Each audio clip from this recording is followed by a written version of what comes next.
Yo, what is good, everybody? It's your boy Golden Falls Golden. What if, whatever you want to call me, and I'm back. I'm back with another Demon Slayer. What if Tanjiro was raised by assassins?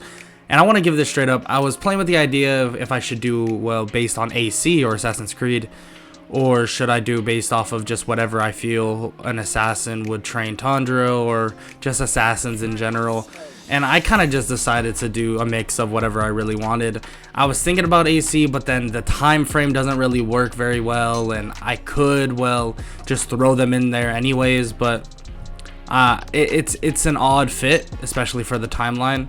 So I just decided against, just doing purely AC or Assassin's Creed. So it's going to be a mix of some things. It's going to be it's going to have aspects of Assassin's Creed, or maybe you've seen from Assassin's Creed, but it is just flat out assassins. I want to give that straight up before anybody watches. So if you don't want to see it because of that, feel free to click off. But if you're still with me, hang out. Let's and then we'll get on with the what if. All right, that's about it. That's all I really wanted to say, and I hope all y'all enjoy. Let's get it. Tanjiro Kamado, once a demon slayer, now, in this universe, is destined to be an assassin. Tanjiro Kamado, the one that has such a kind heart, but has a scar on his face that would make it seem that he was, a brutal street fighter of some sorts, but he's not. He's a kind soul, a soul that would protect anybody with his own life, and that's even how he got his scar. He got his scar by protecting one of his, little siblings. Just like that. The protective nature of Tanjiro was apparent. But in a world like this, just protection will not save you. Demons were lurking, and the people who killed those demons were limited by a long shot. Tanjiro, then realizes that basically New Year's is coming up, and he wants to help his family the best he possibly can, taking charcoal that they wanted to sell down to the local village, selling it, and basically helping as many people as possible. But the thing is, now this is different. Everything seems to be different. He can smell something as if, there's somebody following him. Multiple people, maybe. He's not even sure. But maybe it's just his paranoia. There can't be. Eventually leading to him leaving the village and taking the rest at this, old man's place. Eventually, when he leaves the next morning, he smells the smell of blood up on the hill toward his house. And he runs over to see that his whole family is dead. His whole family was killed by a demon, and he could do nothing about it. He runs in to see if anybody is alive, but nobody is. Not even his dear sister Nezuko.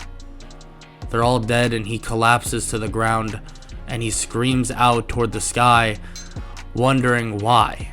Why would something like this happen to him? And as he begins saying this, somebody from a tree drops down and lands in front of him.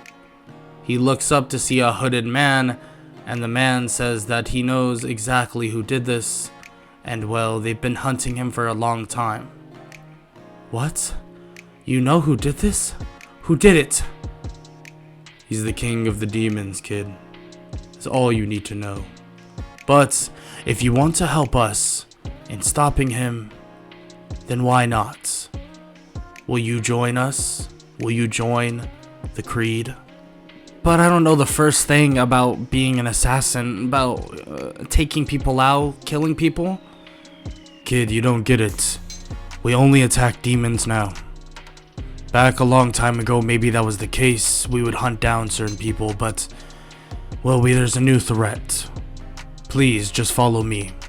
Tanjiro follows him to an odd looking place. It looks like they're, living in a cave.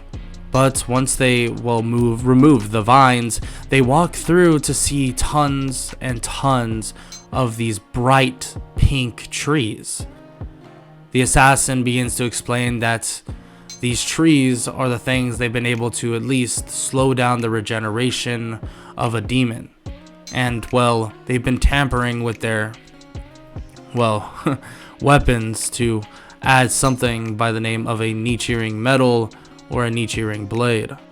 Tanjiro is in complete awe, looking around, and he sees a couple more assassins, and he asks if how many people are there, and he says that there are a ton. There's probably about 50 of them. Tanjiro is shocked by this and asks if he'll know their names. No, we do not speak of certain names. I do not even want to know your name. It's just one of those things that is part of this. We do not take, well, attachments to people. And, well, you cannot get attached to certain assassins. If that's the case, you will do your job worse and worse progressively. Tanjiro doesn't even know how to take this, but realizes that's true. If he wasn't attached to his family, he wouldn't feel sorrow. And if he's not attached to an assassin or attached to a person that is in the line of work, when they die or if they die, well, he won't be sad and his job will go on. Tanjiro nods, and the assassin, the unknown assassin, begins, well, talking about his training. That they will train him. Various other people, there's people that will work in various things. Guns, well, at least the minimalistic guns, swords, the assassin wear, and in terms of hidden blades and small hatchets, throwing knives and daggers, and he'll learn it all. He needs to be, well, one with all the assassins and all the techniques. Tanjiro nods, and well, his training begins. Various things begin to occur. Tanjiro begins to learn the art of stealth, the art of killing, the art of using various weaponry, and he's able to quickly pick up on this. It's not like he's, well, learning a breathing style or anything like that. That is, well, not in the realm of possibility. But he is learning how to defend himself, how to kill without being seen, and how to do various other things. But throughout this whole process, Tanjiro is mourning, and he never truly begins to accept the fact that his family is dead. It's hard to accept the fact that your family has perished when the first thing that happened to you after it occurred was getting thrown into a new way of life, getting thrown into a lifestyle that you had no idea existed. Not only the fact that assassins were real, but the fact that, well, these demons were. And, well, there was proof of it. Demons killed your family. So Tanjiro is still under this trauma of his family dying like that. And, well, the assassins slowly but surely chip away at that trauma. And that's what the creed is all about. About getting rid of your fears, about getting rid of the, well, weaknesses that you may have in your life and making them into strengths. Making Tanjiro's, well, vulnerable mind into a strong one. Someday, Tanjiro will realize that, well, it's time to live on with your life, forget about the past, and live through your actions. And soon Tanjiro realizes that on the first mission after years of training. Their first mission was basically just to scout out a certain area that they've heard that demons were around. With his blades attached, not his Nichiren blade, but he has, well, hidden blades that are tipped with wisteria and also some, well, other things attached that will slow down the regeneration of a demon and stall him out and keep him in place until sunrise. He's not quite on the level of one of the more powerful assassins, and he's not given a Nichiren blade just yet, and it wouldn't be necessarily a blade. They could tip his axe or even some of his throwing knives with this metal. But obviously the katana that he has and uses pretty often would be the most effective. A thin, sharp blade made from a metal that, well, can kill a demon by just slicing their head off. Tanjiro knows that eventually he will get to this point, but for now he needs to run, well, duo missions just to learn. Eventually making it to a village that, well, was said to have multiple missing people throughout the week. And, well, this village was losing mostly, if not all, females. A weird demon is seemingly taking them from underneath everybody. And eventually Tanjiro and the other assassin find the said demon. This demon is odd. It seems that he can pop in and out of some weird portal and, well, take people away. The assassin next to Tanjiro says that he'll handle this, but just to be his backup. Throw whatever he can at the demon and make sure not to get hit. And Tanjiro agrees, and they dart off to where the demon is. The assassin dashes at the demon, slicing off one of his arms, barely missing his head with his, well, Nichirin hatchet. Well, Tanjiro begins to throw a kunai-like dagger right at the demon, puncturing him, hitting him and actually embedding him with wisteria, making it so the demon cannot regenerate, and frankly the demon is now restricted. The assassin then cuts off his other arm and then goes for the head, cutting it off as well. A simple job for a simple demon, and Tanjiro, well, learned a good bit from this alone. The assassins work in efficiency, not in, well, longevity. They want to get the fight over and done with as soon as possible, and that's pretty blatantly obvious. So Tanjiro keeps that in mind, and they both head back to, well, this odd cave that they've been staying in. Tanjiro, currently sitting under a wisteria tree, begins thinking and, well, trying to remember everything that the assassin did, and begins mimicking it. He tries to learn as much as he can, learning more and more, until one day he's striking with his sword, and out of nowhere, fire sparks from it. Not a lot, but a little bit. He seems confused by this. He drops his sword and picks up his other weapon, a smaller hatchet-like weapon that he saw the assassin using as well, and he enjoys using this way more. It's more flexible, more, well, mobility to it, and he doesn't really like using a sword. Sometimes he even dual wields the hatchets, and it's actually more convenient for him. And then he has obviously his hidden blades that are tipped with wisteria for even more, well, effectiveness. He begins swinging around his hatchets, trying to get the fire to arrive once again, but it doesn't work, until he begins to feel that his chest kind of hurts, and it feels like he's burning. He focuses his breathing, and his hatchets kind of light ablaze a little bit again, and he does certain movements that he remembers from, well, someone, his father. He does these movements, and, well, on accident, he begins to use sun breathing.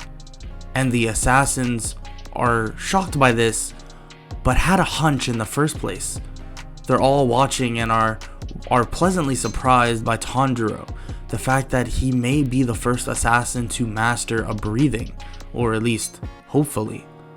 The rest of them don't really have breathing styles. Their Nichirin blades don't really change color, they're all more or less the same. But Tanjiro might be different. Tanjiro might have an actual breathing style. The assassins have always relied on their natural speed and other things like that.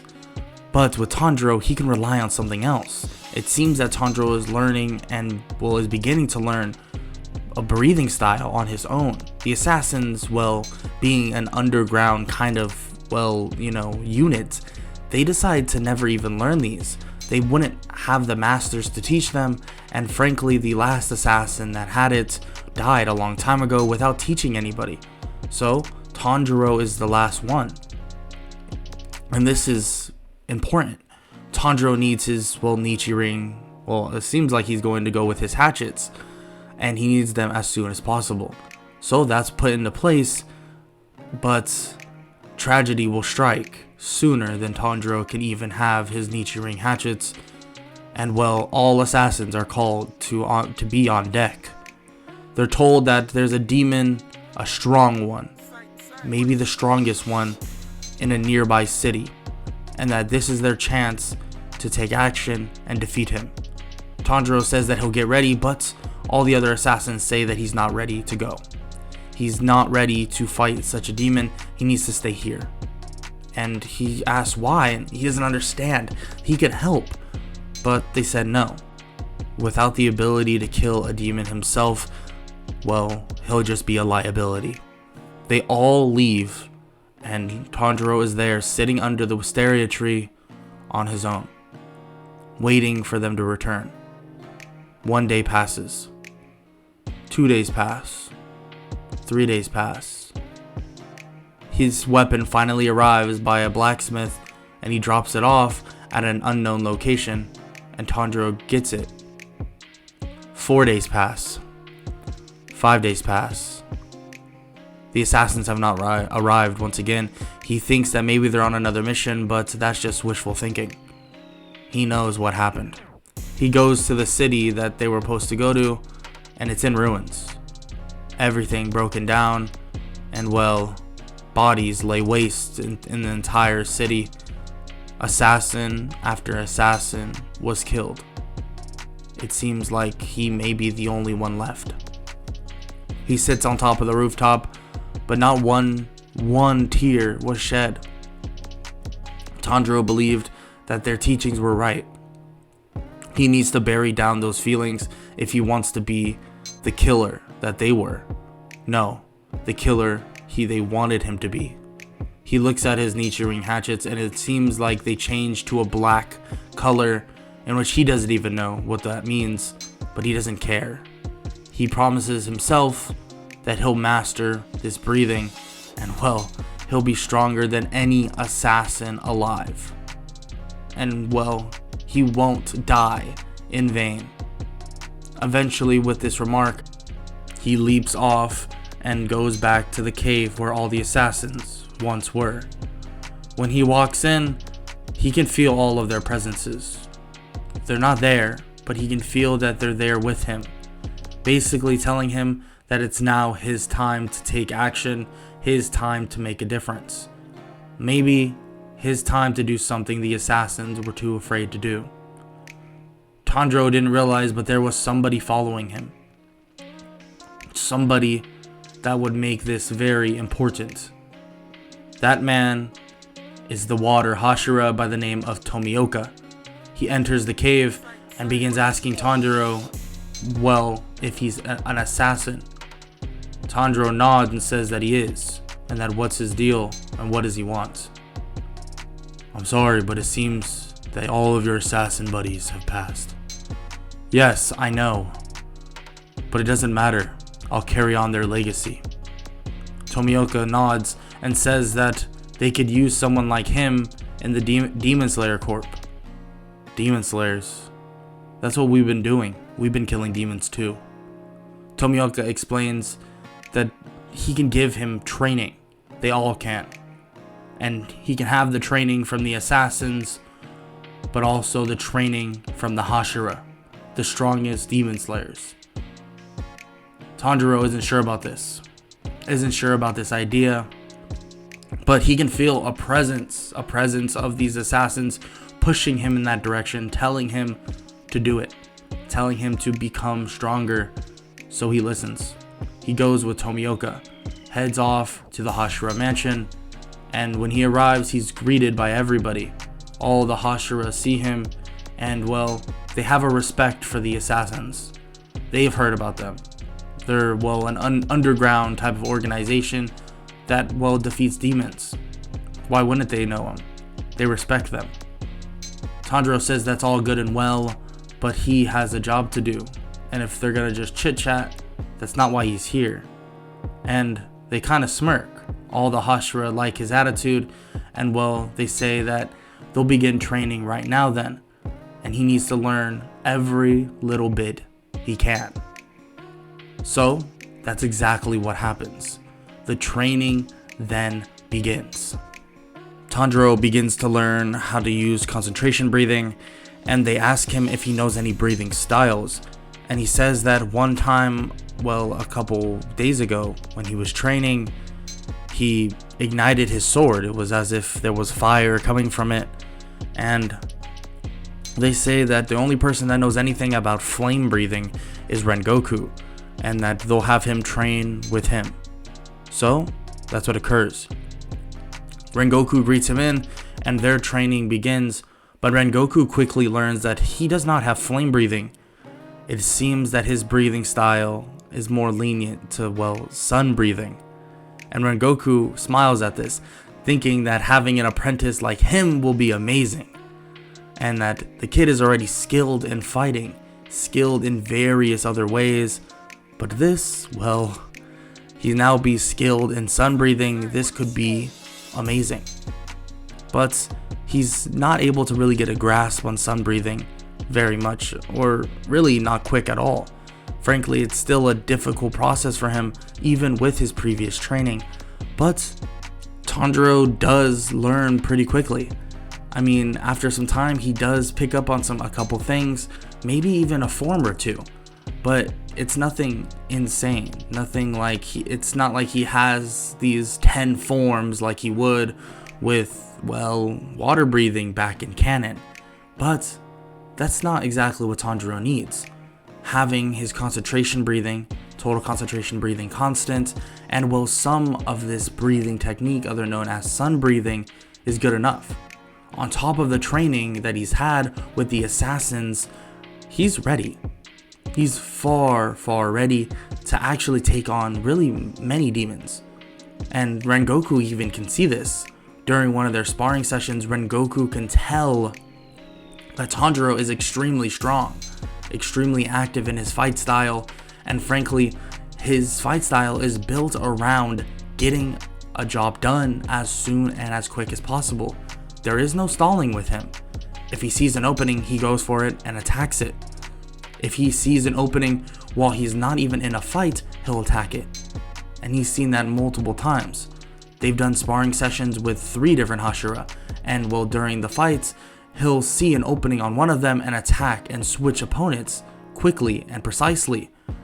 The assassins taught him very well, and this will come into handy very, very quickly.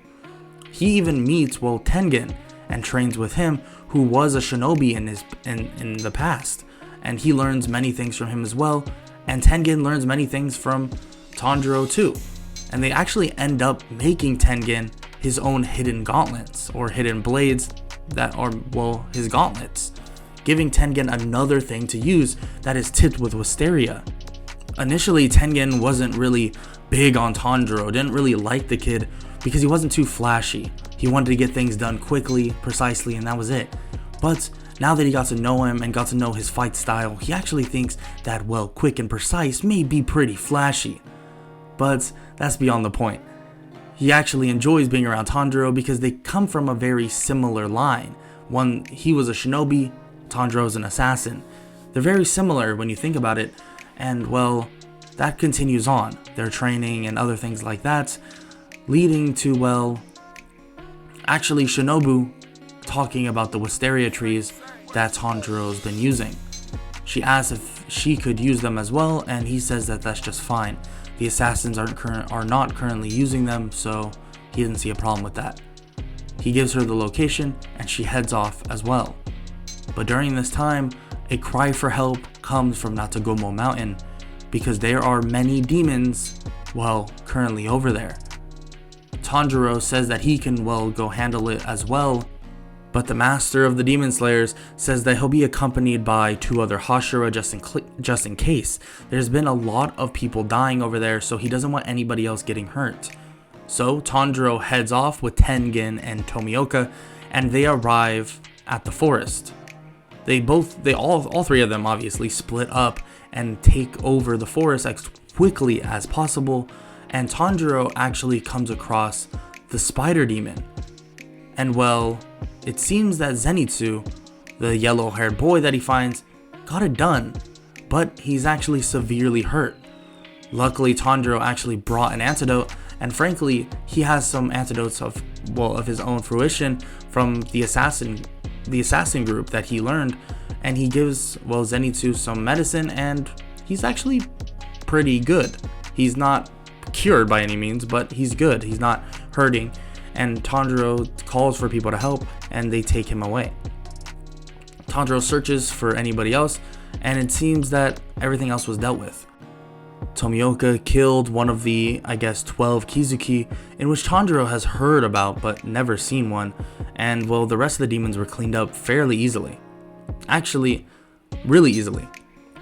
But there were some casualties. Actually, they have a boar kid, which is weird, that is pretty hurt, and then obviously the boy with the yellow hair. So, they head back to the Hashira mansion. And well, after some time of them healing and some extra training for Tanjiro, Rengoku says that he needs to head off to, well, defeat a demon, or at least scout out a demon at this odd train. He tells Tanjiro to stay there, that there's no reason for him to come, and maybe he'll, well, call to him if he really needs help. Tanjiro nods and says that if he does need help, he'll be there quickly, and Rengoku says that he knows. He leaves, and well, Tanjiro begins training once again, but more training for these other people. Actually, the Hashira begin to say that teaching them the ways of the assassinhood as well, or the creed that he was once raised in, is a good way of going about it as well. He says that he was only there for a couple years, but they say that that's still more than enough. That learning everything that they can will give them a leg up on any demons, and then eventually a leg up on Muzan. He says, Muzan, who's that? It's the king of the demons. The king of the demons? Do you know where his last, sighting was? Yes, actually. He killed many people. Oh my god. He's the one that killed my creed, wasn't he? They all nod and say that Tomioka didn't, tell him? And he shakes his head. Tomioka hears about this and apologizes, saying that there was no reason for him to tell him such a thing. That the king of the demons is far out of their league at the moment, but they need to step up, and they will be able to defeat him, and he'll get his vengeance. Tanjiro says that he's not mad at him, he's just frustrated. All of their hard work down the drain in an instant because of one person? That's all it took? Tanjiro doesn't think any more about this and just starts training Inosuke and Zenitsu and some other people of the ways of the assassins, eventually leading to a crow, approaching Tanjiro. A crow that was sent from Rengoku. The crow begins explaining that Rengoku needs help now. Tanjiro immediately dashes off, faster than most Hashira that are even there. His speed is combined with his obviously breathing style and also the fact that he trained with assassins. His speed is insane. On top of that, he can swing from other trees to trees with certain versions of his hidden blade and also versions of the certain gadgets that he has. So he's there at the train that is stopped completely in a very timely manner. But when he arrives, this is not what he wanted to see. When he arrives, he sees Rengoku going head to head with Akaza, Upper 3 demon, one of the strongest demons on the planet. Rengoku seems to be outmatched by a mile, but Tanjiro won't let that go easily. He'll make sure to fight with him. Without Akaza even knowing though, Tanjiro immediately dashes in and attacks him and lands a blow cleanly on his body, stabbing him with Wisteria. Akaza's confused. He couldn't sense the kid. What is happening? Tanjiro stands there with his hatchets out, ready to fight, and Akaza looks at him. Now who are you? Don't worry about who I am. I'm just here to fight you. He can't get a reaction out of Tanjiro. It seems like Tanjiro has no intention of fighting, but there's no intention of not fighting. Tanjiro's sense is not there at all. It seems like Tanjiro can hide what his feelings are, and this will come in handy, at least for Tanjiro. Both Rengoku and Tanjiro seem to be in relative sync. They've been training for a little bit together, not too long, but Rengoku is a brilliant martial artist and so is Tanjiro. So it's not too hard to sync up their fighting style. But even with this, Akaza is one heck of an opponent, and frankly, they won't be able to beat him, not right now. Tanjiro realizes this and tries his best to, pull out every stop, everything they possibly can, and he tells Rengoku that they need to stall for time, at least until the sun rises. Akaza knows this, but he still thinks that he can defeat them quicker than, the sun will rise. But Tanjiro tries to use every gadget in his book to, stop it. Even from Tengen himself. He takes out some of his smoke grenades and throws them on the ground. Immediately, Tanjiro and Rengoku are out of sight. Akaza thinks they left, but they actually didn't. Tanjiro is just in a more advantaged situation now. He shoots something at Akaza and it lands right on his chest. And that sounded like a gun. And it was.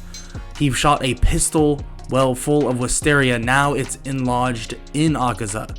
His healing factor is practically nullified for a good bit, or at least until that bullet comes out of his body. But they won't be aiming at where the bullet entered. So that bullet will stay in there for a good while. Next, Tanjiro then shoots some grappling-like hook right at him, daggering it right into his arm, stringing him up on the tree. He's able to cut his own arm off and get off, but he realizes that he can't grow his arm back, that this isn't good. He's now down an arm, and that was Tanjiro's plan in the first place. He attacks at him and begins swinging his hatchets, landing multiple blows on him, actually cutting off one of his legs. Akaza is in a bad spot. With the bullet stuck in his body and not being able to remove it, he might just be defeated. Tanjiro then goes for his head, but Akaza is able to block it with his other arm, but Rengoku slices the other arm off as well. Akaza just has one leg. Akaza is in a world of trouble, and he looks up to see that the sun is approaching. The sun is going to overtake them, and Tanjiro immediately slices off his other leg, and Akaza begins to panic. He begins to try and find out a way to get out of this, and he makes himself leap up. Even without legs, he has strength in his upper body, and he leaps up and lands right on his chest, making a gaping wound. Immediately, he's able to grow his limbs back and tries to take off from the sun, but Tanjiro grabs him with a grappling hook and pulls him back, trying to keep him in place, but Tanjiro isn't strong enough. Rengoku then grabs the rope as well and keeps pulling as Akaza tries to run away. Akaza thinks about what he should do. Should he turn around and try to strike them, or should he keep trying to pull, trying to get away? What should he do? Akaza grabs the rope and pulls them toward him, and he lands 2 blows on both of their faces, but he looks up, not being able to finish them off, and takes off from the sun. Rengoku and Tanjiro lay there pretty hurt. The blow that Akaza did to their face was pretty hard, and they both look at each other and nod, thinking that next time Akaza won't get away from them. Luckily, Rengoku was able to survive because of the help of Tanjiro and all of the strategies that he employed because of the Assassin's Creed, the creed that taught him so well. He then heads off with Rengoku to the Hashira mansion. They're greeted back once again, and they've already known what happened. At least the other Hashira know what occurred during that time. That the upper 3 demon was able to get away, but luckily Tanjiro and Rengoku were able to live. And they say that they could have took him down. They were so close. And most of the Hashira say that it's fine. That an upper 3 demon, now they know what the strength looks like. And it seems like they may stand a better chance than they actually believed ever before. And this is great, but now they need to begin training once again they need to train these other demon slayers, including Tanjiro. Tanjiro might be very substantial in terms of how strong he is, even on the level of people, well, a slayer like Kanao, but just with different, well, aspects of fighting. But nonetheless, they need to train hard and make sure they're ready. So that training then begins once again, and for about a month that occurs, leading to the entertainment district arc, the next time they'd see an upper demon. Tengen basically is outside and he wants to take two people away to more or less, well, have them help on the mission. But Tanjiro approaches him saying that one of them isn't even technically a slayer and the other one just kind of does, well, housework and nursing. So she may be a slayer, but it wouldn't be the smartest idea to bring her.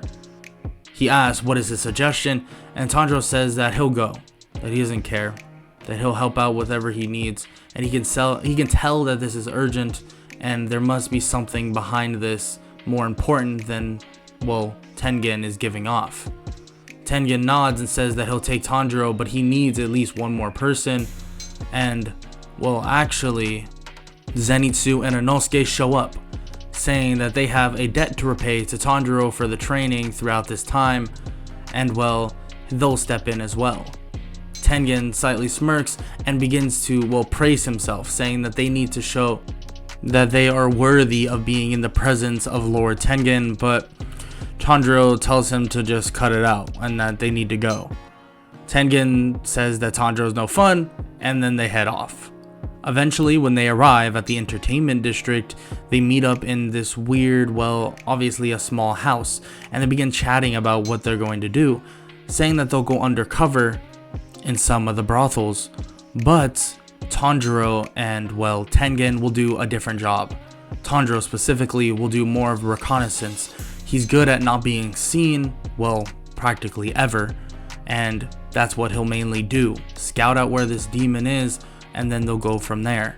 Tanjiro nods, and Inosuke begins to say that, well, how do they know it's him? How does he know that he can, well, not show his face all the time? And Inosuke turns to Tanjiro, and he's gone. Tanjiro is on the roof, standing and hanging above them, and they have no clue, and Tengen points up. Inosuke looks up and is shocked, and so is Zenitsu, saying that that is pretty impressive and that he didn't even know he could do that. Tanjiro slightly laughs and throws a smoke bomb on the roof, and it's instantly gone. Tengen says that Tanjiro will handle the reconnaissance and will let them know if anything occurs, but for them, they need to look like, well, pretty girls. Now we go back to Tanjiro. Tanjiro is, well, lurking on building to building and making sure he's not going to be seen, and he wants to make sure that he can spot out anything odd going on. He wants to find this demon as soon as possible and put an end to all of it. Eventually, that chance will come. He begins hearing odd noises in a building nearby, and when he approaches that building, the woman, well, a woman, is captured within this odd cloth, and there's a demon standing in front of her with a large smirk. That demon goes by the name of Daki. Tanjiro stands there and pulls out his hatchets and looks at the demon and tells her to let the woman go. Let her go? Why would I do that? Why should I let you go either? The cloths that the woman more or less has around her gets basically attracted to Tanjiro. They get thrown at Tanjiro at insane speeds, but he's able to, well, slip and dodge through them and goes after the woman, kicking her into the wall and basically getting the other woman free. And that woman is by the name of Makio, one of actually Tengen's wives. He quickly gets her out of there and is able to signal Tengen.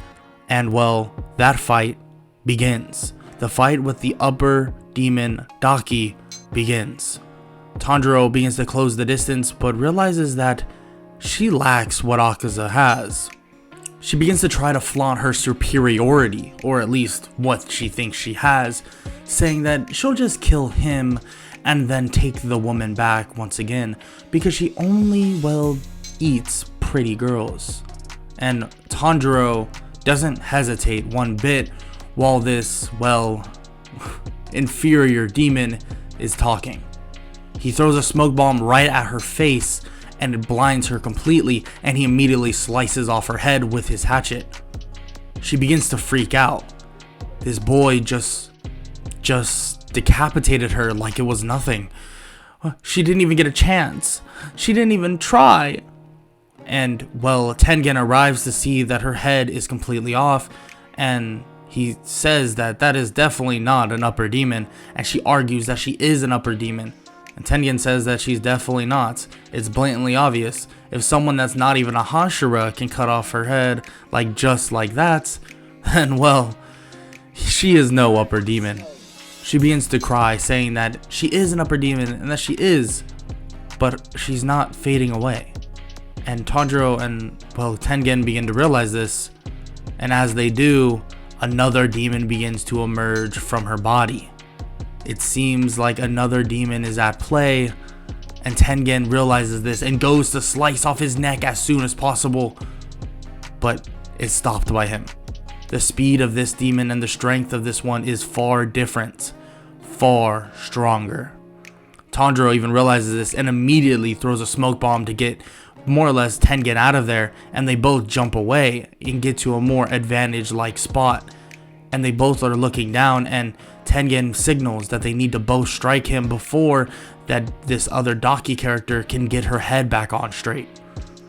Immediately, he is attacked. Tanjiro shoots a grappling hook at the brother and charges at him, slinging himself exactly where he stands, trying to distract him, immediately throwing a smoke bomb right in his face as Tengen goes to strike his neck, slicing at it. Tanjiro then uses one of his hatchets to basically slice the other side and activates, well, his sun breathing. Unluckily, they weren't able to cut off his neck, but that doesn't matter. Tanjiro then stabs him in the leg with, well, his hidden blade, and the demon begins laughing at him, saying that was a ridiculous attempt at, but then he realizes the cut in his neck isn't healing. He just stabbed him with wisteria, and that he realizes he's in trouble now. He activates his link with Daki, and Daki puts her head back on, but Zenitsu and Inosuke dive right at her to attack her once again, and, well, they go for her neck. The other demon, the brother demon, tries to fend them off as well, but Tanjiro and Tengen are right on the case, immediately attacking him as well. Their assault is constant. Tanjiro's idea, and everybody else's now, is to get the fight done as soon as possible. Tanjiro has, well, trained Inosuke and Zenitsu to think this way, and, well, Tengen has that idea right now stuck in his head, that if he finishes this fight right now, maybe nobody can get hurt. Nobody will actually be hurt right now. Tanjiro doesn't have many more tricks up his sleeve. He used all of them, but the shinobi next to him, Tengen, does have some tricks as well. They begin fighting, and Tanjiro and Tengen are evenly matched with the demon, and they begin to fend him off the best they possibly can, striking with all intention of killing.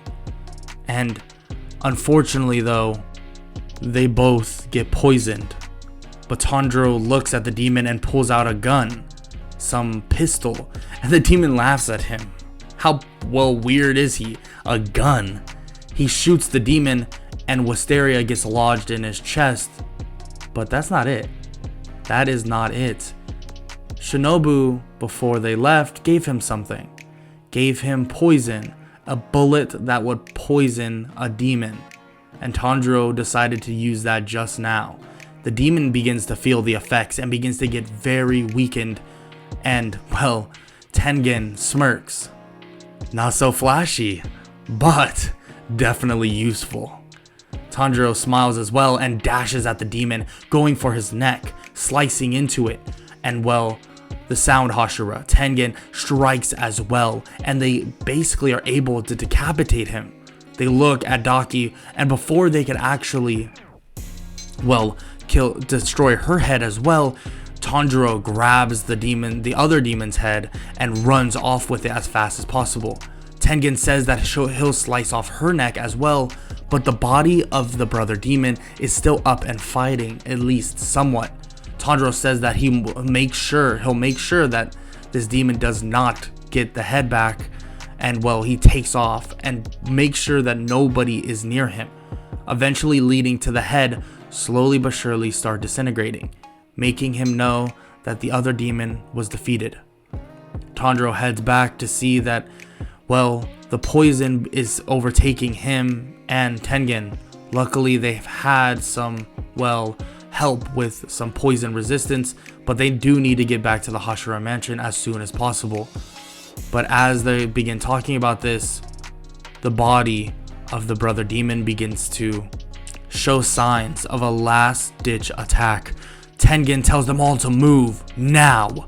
So Tanjiro immediately does, grappling onto something else and swinging out of there, and he's just able to dodge the insane strikes from the scythe that this demon was basically giving his last hurrah.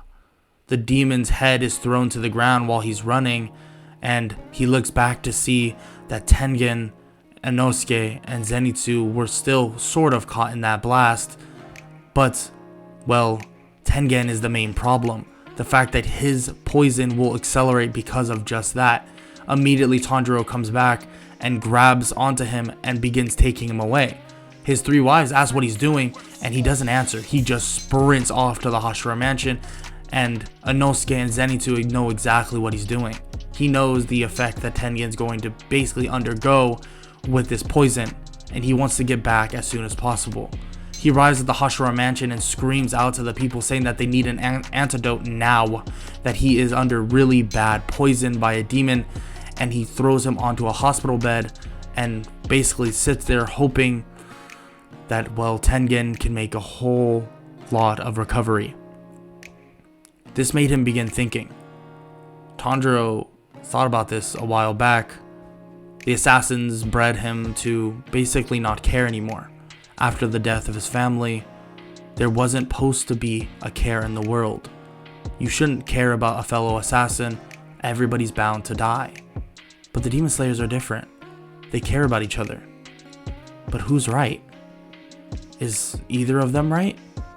Is one of them wrong? Tanjiro doesn't know, but he knows that he didn't want to see a fellow warrior like, well, Tengen die on the battlefield like that. Die when he has so much more to offer. Tanjiro is, well, frustrated that he couldn't help anymore, but luckily they were able to defeat this upper demon, and maybe Tengen will make a full recovery. Tanjiro goes to sleep soon after, being under poison as well, and obviously needing to be hospitalized or at least put in a hospital type of bed for now. And when he sleeps, he begins to dream. He sees a figure in a white cloak that's looking at him, and he has a type of katana out. The katana swings back and forth, and he looks at Tanjiro and puts it away.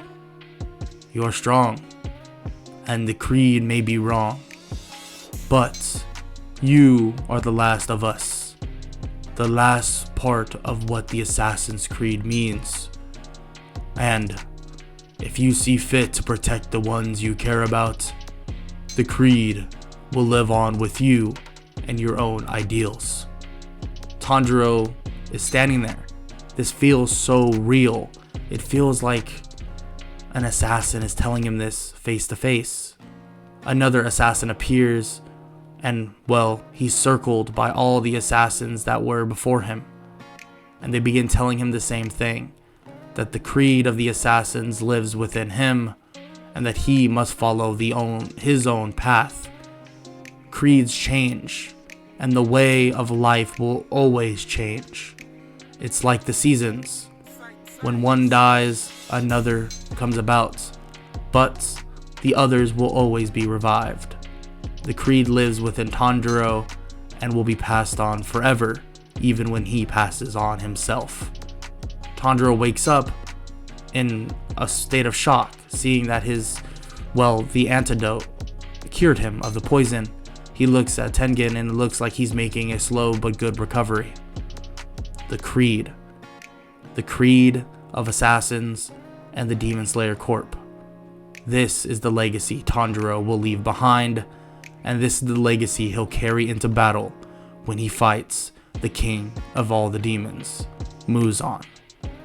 And that is a wrap for What If Tanjiro Was Raised by Assassins. I know this was kind of like What If Tanjiro Was Trained by Assassins. I realized that when I was making it, but I feel like Raised by Assassins is a fine title. I mean, it doesn't really matter.